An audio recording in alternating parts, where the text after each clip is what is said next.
இந்த திரிசுதந்திரர் அப்படிங்கிற சமூகம் திருச்செந்தூரில் மட்டுமே வாழக்கூடிய ஒரு பிராமண சமூகம். கிபி 1648 டச்சுக்காரர்கள் இந்த திருச்செந்தூர் கோயிலை முற்றுகையிட்டார். அவங்களுடைய நோக்கம் என்னன்னா, இந்த திருச்செந்தூர் கோயில் கேந்திர முக்கியத்துவம் வாய்ந்த இடத்தில் இருக்கிறது.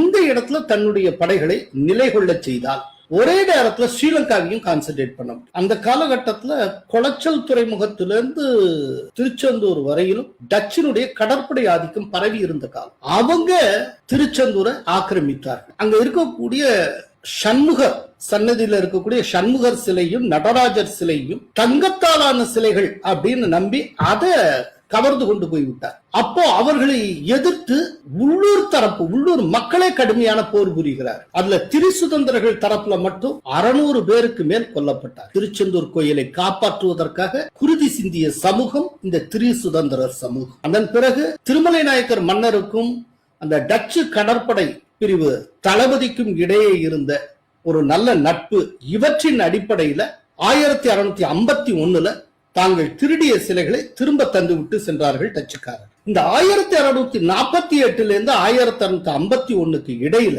ஒரு பெரும் பேரழிவை இந்த திரிசுதந்திர சமூகம் சந்தித்தது. அது இந்த திருக்கோயிலுக்காக சந்தித்தது. அங்க சில ஹிஸ்டாரியன்ஸ் லோக்கல் பீப்புள் அப்படின்னு போயிடுவாங்க. லோக்கல் பீப்புள்னா யாரு? அதை அடையாளப்படுத்தணும்ல.